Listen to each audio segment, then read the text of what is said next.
అధిక బరువు, స్థూలకాయం ఇవి రెండూ నేడు మహిళలకు పెను విపత్తులుగా పరిణమిస్తున్నాయి. కదలికలు లేని బద్ధకపు జీవనశైలి, తగినంత శారీరక శ్రమ లేకపోవడం, హార్మోన్ల లోపాలు ఇవన్నీ అతివలకు నేడు బరువును శాపంగా అంటగడుతున్నాయి. ఫలితంగా నెలసరి చిక్కులు మొదలుకుని మధుమేహం, క్యాన్సర్ల వంటి ప్రాణాంతక జబ్బుల వరకు అనేకం వచ్చి పడుతున్నాయి. ఈ నేపథ్యంలో అధిక బరువు, స్థూలకాయం కారణంగా మహిళలకు ఎదురయ్యే అనర్థాలు, బరువును వదిలించుకునే మార్గాల గురించి ఇప్పుడు తెలుసుకుందాం.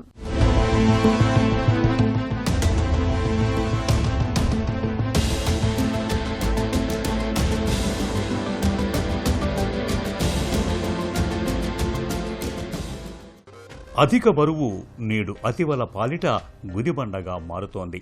పెళ్లైన అమ్మాయిలు మొదలుకొని నడివయసు మహిళల దాకా అందరికీ బరువు అనేది ఇప్పుడు పెద్ద సమస్యగా మారుతోంది.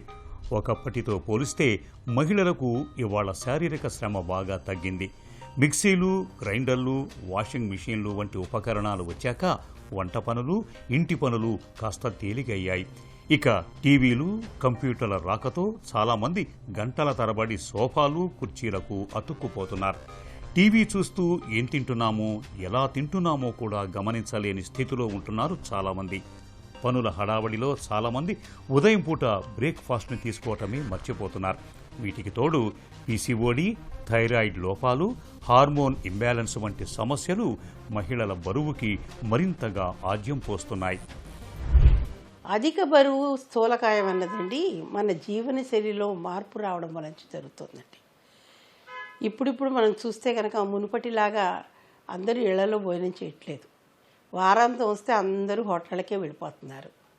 పొద్దున్న టిఫిన్ కావాలి అంటే ఏదో ఓట్స్ తింటున్నాము, ఇంకోటి తింటున్నాము అని తినేసి సగం తిని తినకుండా టైం లేదు హడావిడిగా వెళ్ళిపోవడము, మధ్యాహ్నం భోజనం ఏదో ఆర్డర్ చేసేసుకోవడము, ఇవన్నీ ఎక్కువైపోయినాయండి.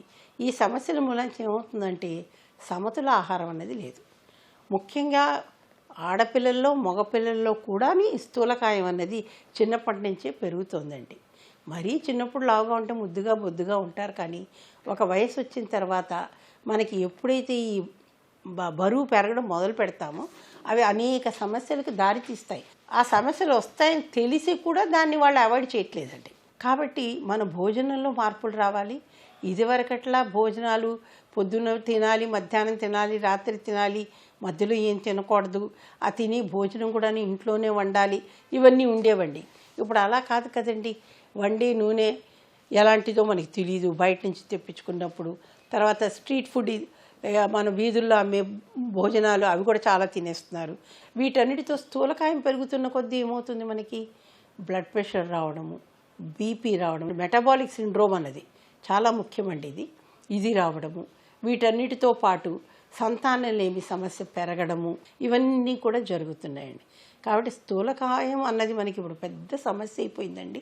ముఖ్యంగా ఆడవాళ్ళలో 35%, మగవాళ్ళలో 20% వరకు అందరూ స్థూలకాయంతోనే ఉంటున్నారు. కొవ్వు పేరుకుపోవటం అనేది మహిళల్లో 2 రకాలుగా ఉంటుంది. ఇక్కడ చూడండి, ఒంట్లో పైభాగంలో కొవ్వు పేరుకున్న ఈ రకమైన శరీరాకృతిని యాపిల్ షేప్ అని, ఆండ్రాయిడ్ ఒబేసిటీ అని పిలుస్తారు. ఇక్కడ కింది భాగంలో కొవ్వు పేరుకున్న ఆకృతిని పియర్స్ షేప్ అంటే బొప్పాయి పండు ఆకృతి అని పిలుస్తారు. దీన్ని గైనాయిడ్ ఒబేసిటీ అని కూడా అంటారు. ఈ రెండింటిలో ఒంట్లో పైభాగంలో కొవ్వు పేరుకుపోయే యాపిల్ షేప్ ఒబేసిటీనే ప్రమాదకరమైందిగా చెబుతారు డాక్టర్లు. ఛాతీ, ఉదరం, పొట్ట భాగాల్లో కొవ్వు నిల్వలు పేరుకుపోవటం వల్ల కాలేయం, క్లోమం, గుండె, ఊపిరితిత్తులు, జీర్ణమండలానికి సమస్యల తాకిడి బాగా పెరుగుతోంది. ఫ్యాటీ లివర్, రక్తనాళాల్లో బ్లాకులు, ఇన్సులిన్ నిరోధకత పెరిగి షుగర్ జబ్బు రిస్క్ పెరగటం వంటి ప్రమాదకరమైన సమస్యలు ఎదురవుతున్నాయి. వీటికి తోడు ఒంట్లో హార్మోన్ల సమతూకం దెబ్బతినటంతో ఋతుచక్రంలోనూ సమస్యలు పెరుగుతున్నాయి. బ్రెస్ట్ క్యాన్సర్, ఎండోమెట్రియల్ వంటి క్యాన్సర్ల ముప్పు కూడా బాగా పెరుగుతున్నట్లు ప్రపంచవ్యాప్తంగా అనేక అధ్యయనాలు హెచ్చరిస్తున్నాయి. ఉండాల్సిన దానికన్నా ఎక్కువగా బరువు ఉన్నామని తెలిసినప్పుడు చాలామంది ముందుగా తిండిని బాగా తగ్గించేస్తూ ఉంటారు. ఒక పూట మానేసి డైటింగ్ మొదలు పెడుతూ ఉంటారు. డైటింగ్ నియమాలతో బరువును తగ్గించుకోవటం సాధ్యమే. అయితే పొట్టను మార్చుకుని రుచుల్ని చంపుకుని డైటింగ్ చేసి బరువును అదుపులోకి తెచ్చుకున్న తరువాత చాలామంది తిండి విషయంలో క్రమశిక్షణను మర్చిపోతుంటారు. దీంతో తిరిగి యథావిధిగా బరువు పెరిగిపోతుంటారు. బరువును అదుపులో ఉంచుకునేందుకు అన్నాన్ని మానాల్సిన పని లేదు. కఠినమైన పథ్యాలు కూడా అవసరం లేదు. తిండిని బాగా తింటూనే బరువు తగ్గటానికి ప్రయత్నించాలి. వేళకు తినాలి. బ్రేక్ఫాస్ట్ని తప్పకుండా తీసుకోవాలి. ఆహారంలో ఆకుకూరలు, కాయగూరలు, తాజా పండ్లు, మాంసకృత్తులు, పీచు పదార్థాలు తగినంతగా ఉండేలా చూసుకోవాలి. పిండి పదార్థాలు, నూనె పదార్థాలు, బేకరీ ఐటమ్స్ని బాగా తగ్గించాలి. బరువును వదిలించుకునేందుకు ఏరోబిక్ వ్యాయామాలు చేయటం మేలు. చాలామంది అనుకుంటారు బియ్యం మానేస్తే లేకుంటే తిండి మానేస్తే తగ్గిపోతామని. తగ్గమండి. 3 పూట్లు తినాలి, కానీ తినే భోజనంలో మనం మార్పులు చేసుకోవాలి. నూనె తక్కువగా ఉండేలా చూడాలి. చక్కెర అన్నది దగ్గరికే రాకుండా ఉండేలా చూసుకోవాలి. అన్నం అన్నది తినొచ్చండి, తప్పు లేదు. మనలో అన్నం తినకూడదు, బియ్యం తినకూడదు అనేది ఎక్కడా లేదండి. కానీ దాని మోతాదు తగ్గించాలి. మామూలుగా ఏం చేస్తాం, మనం చాలా అన్నానికి కొంచెం కూర తింటాం. అలా కాకుండా ఎక్కువ కూరకి కొంచెం అన్నం తినడం అలవాటు చేసుకుంటే ఆటోమేటిక్గా తగ్గిపోతాం. తర్వాత మనకి వ్యాయామం అన్నది చాలా తగ్గిపోయింది. మన వీధి చివరిలో ఉన్న మా షాప్కి వెళ్ళాలంటే కూడా ఇప్పుడు అందరూ స్కూటర్ మీదే వెళ్తున్నారు, నడిచి ఎవరు వెళ్ళట్లేదు. కాబట్టి నడక అన్నది చాలా ముఖ్యమండి.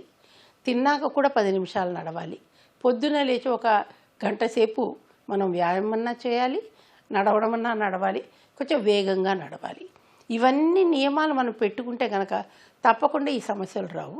ముఖ్యంగాను స్కూల్కి వెళ్ళే పిల్లల్లోనూ వాళ్ళ స్కూళ్ళలో ఎక్కడ ప్లే గ్రౌండ్స్ లేవండి.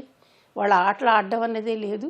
ఎప్పుడు చూడు ఫోన్లు చేతిలో పెట్టుకుని ఆ ఫోన్లో ఏమున్నాయి ఆటలాడడము, డిజిటల్ గేమ్స్ ఆడడము, లేదా వాళ్ళకి కావాల్సినవి ఏమన్నా చూడడము. కాబట్టి మరి వ్యాయామం లేకపోతే ఎలా చెప్పండి. ముఖ్యంగా టీవీ ముందర కూర్చుంటే అందరు తింటూనే ఉంటారండి ఏదో ఒకటి. ఆ తిండిలో కూడా ఏముంటుంది, అన్ని నూనె పదార్థాలే ఉంటాయి. దాంతో కూడా మనం చాలా లావైపోయే ప్రమాదం ఉంది. కాబట్టి ఇవన్నీ కూడా మనం మార్పులు చేసుకుంటే మనం కూడా ఆరోగ్యంగా అయిపోతాం. ఈ నెలసరి సమస్యలు రావు. తర్వాత సంతానం లేని సమస్య కూడాను చాలా వరకు తగ్గిపోతుంది. కాబట్టి ఈ సమస్యల నుంచి కూడా దూరం కావాలి అంటే ఆడవాళ్ళు కానీ మగవాళ్ళు కానీ మనం తినే భోజనంలోనూ సమతులం పాటించాలి, వ్యాయామం చేయాలి, క్రమమైనటువంటి అలవాట్లు ఉండాలి మనకి. అంటే డిసిప్లిన్ అంటాం అన్నమాట. డిసిప్లిన్డ్ లైఫ్ లీడ్ చేస్తే ఈ సమస్యలన్నీ రాబట్టి. అధిక బరువును వదిలించుకోవటం, ఎత్తుకు తగ్గట్టుగా బరువు ఉండేలా చూసుకోవటం అన్నది పూర్తిగా మన చేతుల్లో పనే. బరువు విషయంలో మీరే మీ డాక్టర్. ఆహారపరమైన నియమాలు, వ్యాయామం, వైద్య సహాయం, మన ఆలోచన విధానం, ఈ 4 అంశాలని సమన్వయపరుచుకుంటే చాలు. బరువును అవలీలగా మన అదుపులోకి తెచ్చుకోవచ్చు. విటమిన్ ఎం అంటే మోటివేషన్. ఎలాగైనా బరువును వదిలించుకోవాలన్న గట్టి సంకల్పం తీసుకోవాలి. పీసీఓడి, థైరాయిడ్, హార్మోన్ల హెచ్చుతగ్గులు ఉన్నప్పుడు డాక్టర్ని సంప్రదించి తగిన వైద్య సహాయం పొందాలి. ఇంట్లో తప్పనిసరిగా బరువును తూచే యంత్రాన్ని ఉంచుకోవాలి. తరచూ బరువును పరిశీలించుకుంటూ ఉండాలి. ఆహార వ్యాయామాలతో కూడా బరువు తగ్గనప్పుడు మాత్రమే చిట్ట చివరి పరిష్కారంగా బేరియాట్రిక్ సర్జరీకి వెళ్ళాలి.